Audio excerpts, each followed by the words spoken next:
और अगर घर अमन सुकून का गहवारा हो तो इंसान बड़े बड़े तूफानों को अच्छे तरीके से डील कर सकता है। अल्लाह हम सब के घरों को एक खुशगवार माहौल नसीब फरमाए, और उसके लिए बेहतरीन तरीका यह है कि हम अपनी और अपने घर वालों की दीनी लिहाज से तरबियत करें। आज हमारी ये ख्वाहिश तो होती है कि हमारा बच्चा बेहतरीन डिग्रीज हासिल करे, दुनिया भर की नॉलेज उसे हो। लोग फखरिया बताते भी हैं कि हमारे बेटे के पास ये डिग्री है, मेरे बेटे के पास जनाब ये डिप्लोमा है, तो फला यूनिवर्सिटी से पढ़ा है और आज इस इंस्टीट्यूट में बड़े पैमाने पर बड़ी अच्छी पोस्ट पे वो जॉब कर रहा है। बिल्कुल ठीक है, लेकिन हमें ये देखना होगा कि क्या मैंने बच्चे को दीन सिखाया है, क्योंकि मेरे मरने के बाद उसकी डिग्रियां नहीं, उसका दीन मेरे लिए काम आएगा।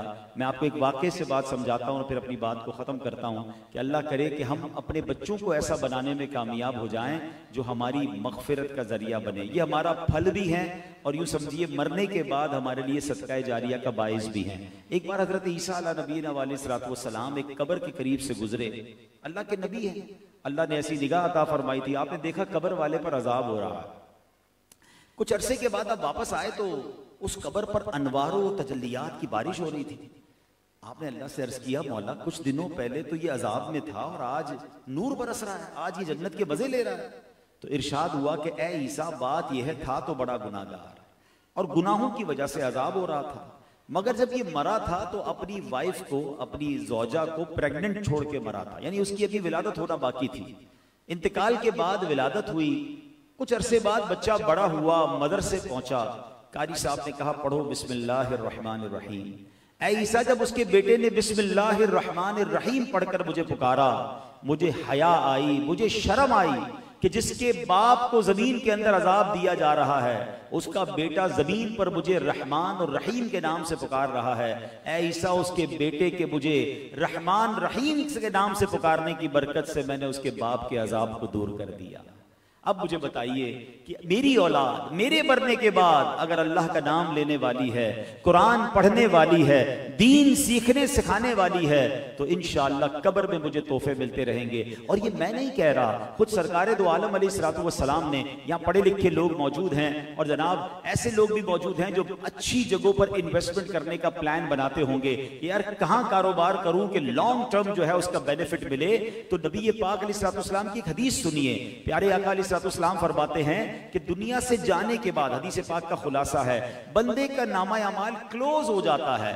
Book of deed become close after the demise of any personality. जब कोई मरता है तो उसकी नामा अमाल बंद हो जाता है, फरमाया सिवाय तीन चीजों के। अब उन तीन चीजों को गौर से सुनिए। नंबर एक, फरमाया इल्म, यानी इल्म बाकी रहता है। आज हम दीदार कर रहे हैं, मेरे भी उस्ताद मोहतरम हैं और हजारों उलमा के उस्ताद मोहतरम हैं, किबला शेखुल हदीस मुफ्ती इस्माइल साहब दामद बरकातुहुल आलिया। ये वो हस्तियां हैं, ये इल्म छोड़कर दुनिया से जाते हैं, अल्लाह इनका साया सलामत रखे। मगर आप देखिए कि सदियां हो गई, इमाम बुखारी की किताब बुखारी शरीफ लोग पढ़ रहे हैं, उलमा पढ़ रहे हैं, आप देखिए तिरमिजी शरीफ लोग पढ़ रहे हैं, मुस्लिम शरीफ पढ़ रहे हैं, फिक्र की किताबें पढ़ रहे हैं, और सैकड़ों हजारों साल तक ये इल्म बाकी रहता है। तो पहली वो चीज जो इंसान को मरने के बाद कब्र में भी सवाब मिलता रहता है, बुक ऑफ डीड यानी आमाल नामा जारी रहता है, वो इल्म है। अब दूसरा क्या फरमाया सरकार दो आलम अलैहिस्सलाम ने? फरमाया नेक औलाद जो मरने के बाद अपने माँ बाप के लिए दुआए मगफिरत करे। और तीसरा फरमाया सदकाए जारिया, कोई ऐसी नेकी इंसान कर जाए कि मरने के बाद वो नेकी जारी रहे और उसे कब्र में सवाब का तोहफा मिलता रहे। मरना मैंने भी है, मरना आपने भी है। सदियों से लोग दुनिया से जा रहे हैं और अपनी कब्र में मौजूद हैं। कई ऐसे होंगे कि जाते ही उनका नामा अमाल बंद हो गया होगा, कोई नेकी कोई सवाब उन्हें नहीं पहुंच रहा होगा, और कई खुशनसीब ऐसे होंगे जिनको रोजाना नेकियां पहुंच रही होगी। मैं बात कर रहा था नेक औलाद की। अल्लाह अकबर, अगर मैं और आप अपनी नेक औलाद बनाने में कामयाब हो जाते हैं तो इसका फायदा क्या होगा? बहरहाल खुशनसीब तो वो हैं कि जिनकी औलाद उलमा हो, जिनकी औलाद हुफ्फाज हो या दीन के मुबल्लिग हो, उनके तो वारे न्यारे हैं। लेकिन चले अगर ऐसा नहीं भी कर पा रहे तो एटलीस्ट अपने बच्चे को 5 वक्त का नमाजी जरूर बनाएं। उसका फायदा क्या होगा? उस बच्चे ने तो एक बार रहमान रहीम कह के पुकारा था ना, ये 5 नमाजों में अल्लाह को हर रकात में रहमान रहीम कहकर पुकार रहा होगा। और सुनिए, माँ बाप के लिए दुआ कैसे करेगा? आप कहें पता नहीं मरने के बाद मुझे मैं उसको याद आऊंगा भी कि ना नहीं याद आऊंगा, चले ठीक है वो हाथ उठाकर दुआ ना भी करे, मगर वो जितनी नमाजें पढ़ेगा हर कायदा आखिरा में रुकू के तहियात के आलम में बावजू किबला रू बैठकर अल्लाह से क्या अर्ज कर रहा होगा?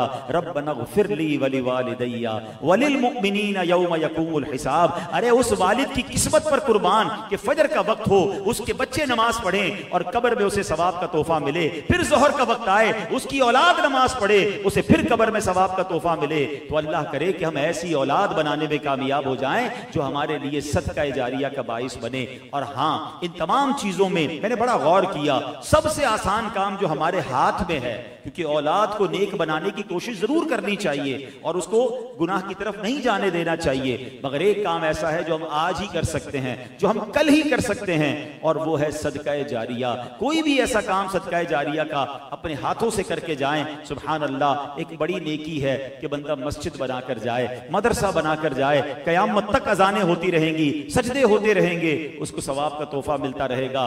दरख्त लगाए जाए जा सकते हैं, यतीम खाने बनाए जा सकते हैं, कुएं खुदवाए जा सकते हैं। आप हर उस नेकी के बारे में गौर करें जो मैं चला जाऊंगा वो नेकी बाकी रहेगी। तो अल्लाह करे कि जिंदगी में मैं ऐसे अमाल करने में कामयाब हूं। रब्बे करीम मुझे भी और आपको भी अपनी दुनिया में भी हमें अच्छे काम करने की तौफीक अता फरमाए और ऐसे काम करके दुनिया से जाएं कि कब्र में भी सवाब के तोहफे मिलते रहें। अल्हम्दुलिल्लाह, ऐसी प्यारी बातें दावत इस्लामी के माहौल में सिखाई जाती हैं। अब अगर इन 3 चीजों पर गौर करें ना, तो इन तीनों चीजों में दावत इस्लामी कैसा सपोर्टिंग रोल किरदार अदा करती है। आप आलिम बनना चाहते हैं तो आप आइए दावत इस्लामी के जामियात में दाखिला ले लें। अपने बच्चों को बनाना चाहते हैं आप उनको दाखिला दिलवा दें। आप ऑनलाइन आलिम बनना चाहते हैं, हमारा फैजान ऑनलाइन एकेडमी ऑनलाइन दर्स निज़ामी करवाता है। अब आप कहें मैं आलिम नहीं बन सकता, चलें आप आलिमों को सपोर्ट करना चाहते हैं क्योंकि इल्म बाकी रहेगा ना।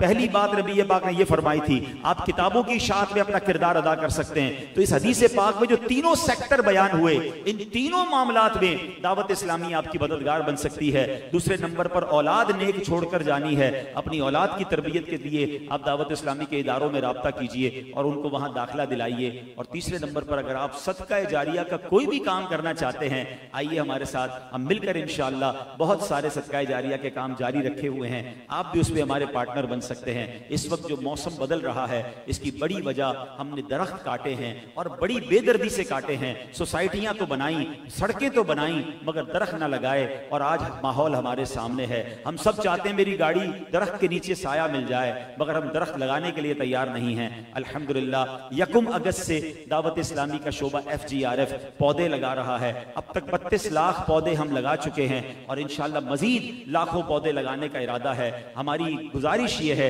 चूंकि ये बयान लाइव भी जा रहा है, कि हर पाकिस्तानी अगर इस बार अपने वतन के लिए 1 पौधा लगा दे और उस पौधे को दरख्त बना दे तो 24 करोड़ पौधे दरख्त बन जाएंगे और वतन के माहौल पर, इसकी यूं समझे कि आबो हवा पर शानदार असर रूनुमा होगा।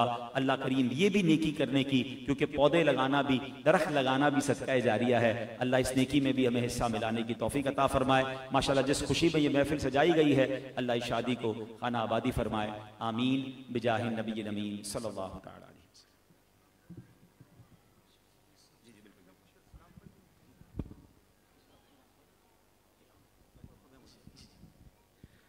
तमाम इस्लामी भाइयों को खुशामदीद भी और इंशाअल्लाह तबारक व तआला भी इस्लाम भी होगा। इससे पहले माशाअल्लाह हमारे नसीम भाई ये दीनी कामों के जिम्मेदार भी हैं, तो क्यों ना एक बात दीनी कामों के हवाले से, आने वाले जुमे को, आने वाले फ्राइडे 25 जुलाई इंशाअल्लाह तबारक व तआला रात को तकरीबन 10 बजे जामा मस्जिद सत्तार में जितने भी बहादुराबाद से ताल्लुक रखने वाले इस्लामी भाई हैं और बहुत सारों को मैं देख रहा हूँ, इनका 15वां सोए जश्न विलादत सल्लल्लाहु तआला अलैहि वसल्लम की खुशी में एक मशवरा रखा गया है और इंशाअल्लाह तबारक व तआला कुछ आइडियाज हम भी देंगे, कुछ आइडियाज आप भी लेकर आए, ये शेयर करेंगे। 50 मिनट का मशवरा होगा, तो आप सबकी हाजिरी उसके अंदर लाजमी जरूरी है।